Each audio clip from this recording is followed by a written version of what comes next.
안녕하십니까. 벽운사의 지산입니다.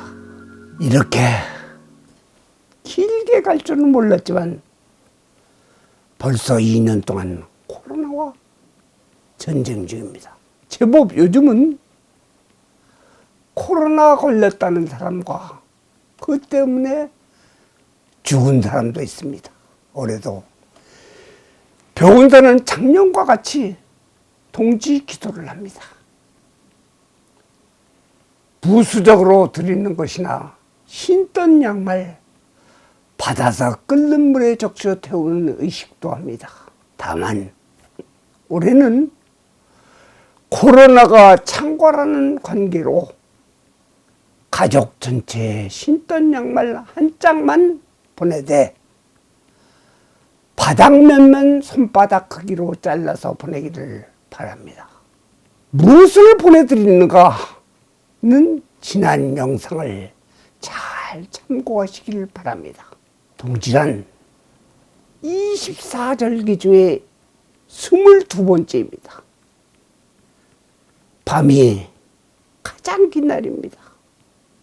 올해는 절입일시가 12월 22일 0시 59분입니다.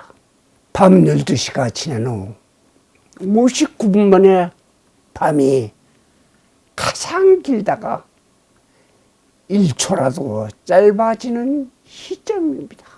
아세라 하여 그 전에는 작은 설로 쳤습니다. 명리를 중시하는 동행의 국가들은 입춘을 태양력으로 절대적으로 하는, 농경사회에서는 해가 살아나는 동지를 중시했습니다. 페르시아 지역에서는 설날을 설날로 지내왔다는 것을 아는지요? 원래 크리스마스인 예수 탄생일도 초기에는 동짓날로 지내다가 기원 후 3세기경에 12월 25일로 바뀌게 됐다는 것을, 여하간 남의 나라 이야기보다 우리나라에서는 어떻게 지내왔는가에 대해서 알아봅시다. 동지사,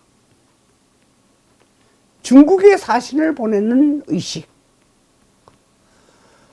동지 헛말이라고 해서 시댁 식구에게 보선을 짓는 일, 황감제, 제주도 지방에서 규율 축제를 하면서 한양의 궁궐에 보내는 풍습, 지난해 묵혀둔 빚을 청산하는 관습, 나라에서는 달력을 만들어 각 정부 기관에 달력을 배포하는 관상감, 무엇보다도 민가에서는 동지 팥죽을 쑤어 나누어 먹고 뿌리는 풍습이 만연했다고 합니다. 팥은 붉은 태양, 쌀은 지상곡식 중에 으뜸으로 치는 주식입니다. 새알 심은 나이를 표시하는데 원래는 둥글게 빚어 행성과 위성을 표현했다고 합니다. 불가에서도 문수보살의 얼굴로 나타나기도 하고, 공양주가 잠깐 잠든 사이에 나한이 불실러도 팥죽을 쏜 이야기가 유명하지만, 오늘은 잘 알려지지 않은 속과의 팥죽 유래에 대한 이야기를 할까 합니다. 흔히들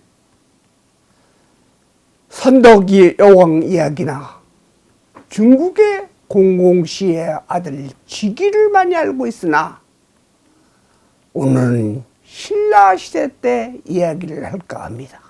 진실하고 가난한 선비집에 한밤중에 과객이 찾아왔습니다. 그가 와서 밤새도록 이야기한 후 친구가 되어 지냈는데, 이 과객이 온 후부터 벼, 마늘, 파, 감자가 잘 되어 그야말로 가난한 선비는 부자가 됐습니다. 그런데 이상한 것은 이 선비는 시름시름 몸이 아픈 것입니다. 스님을 찾아가서 하소연을 합니다. 그러자 과객이 싫어하는 것을 묻도록 합니다. 스님이 돌아간 후 깊은 밤에 과객에게 물어본 즉 자신은 백마의 피를 제일 싫어한다는 얘기를 듣고 다음날 백마를 잡아 집안 곳곳에 뿌리니 그 과객이 도깨비로 변하고 저주를 퍼부으며 도망갔다고 합니다.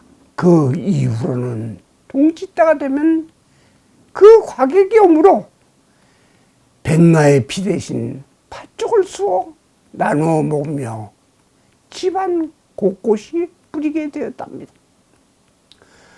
물론 음양설에 따르면 붉은색은 양을 상징하고 어둠이 깊어져서 갖가지 나쁜 마장을 되찾는 역할을 하는 팥을 뿌리는 의식은 민간 신앙뿐 아니라 불교에서도 지금까지 많이 하고 있습니다. 그러나 우리네 삶은 절대로 만만치 않으므로 한꺼번에 좋은 일이 겹쳐서 들어오진 않습니다. 정말로 중요한 금년의 동지는 전염병이 꼭 시점에 다다르며 동지를 맞아 자신의 주변을 잘 살피고 긍정적인 마음을 갖는다면 건강이 보장되므로 하고 싶은 일을 하면서 서서히 부자 되는 길로 들어서게 됩니다. 조고각하, 본분각하, 자신의 다리 밑을 잘 보아라. 가까운 곳을 잘 살펴라. 자신의 허물을 잘 보아야 합니다.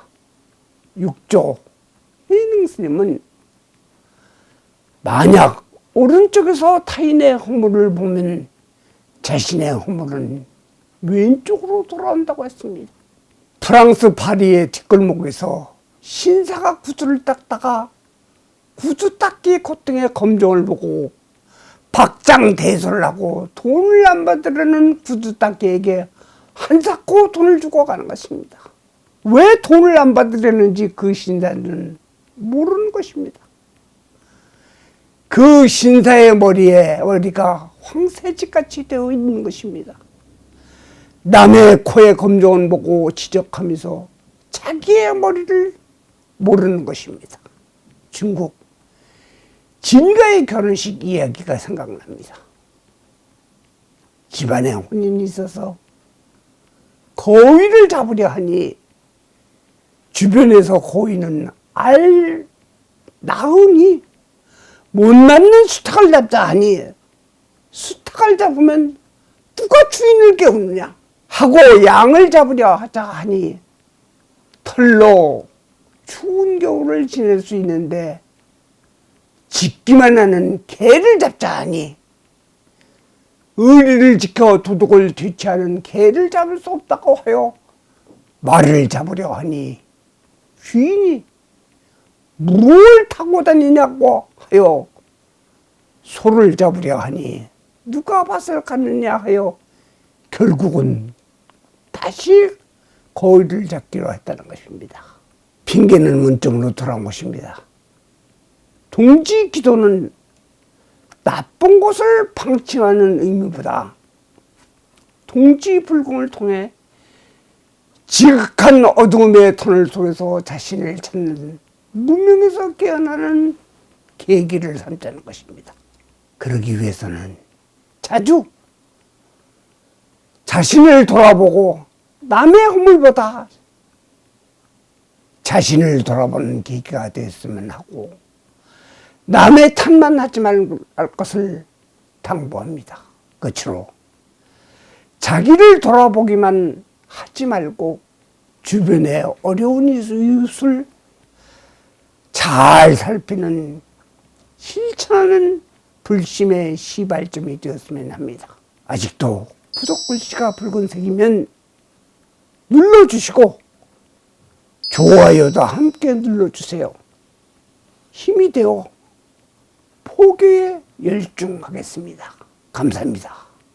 나무 관세음보살, 나무 관세음보살, 나무 태자대비 관세음보살.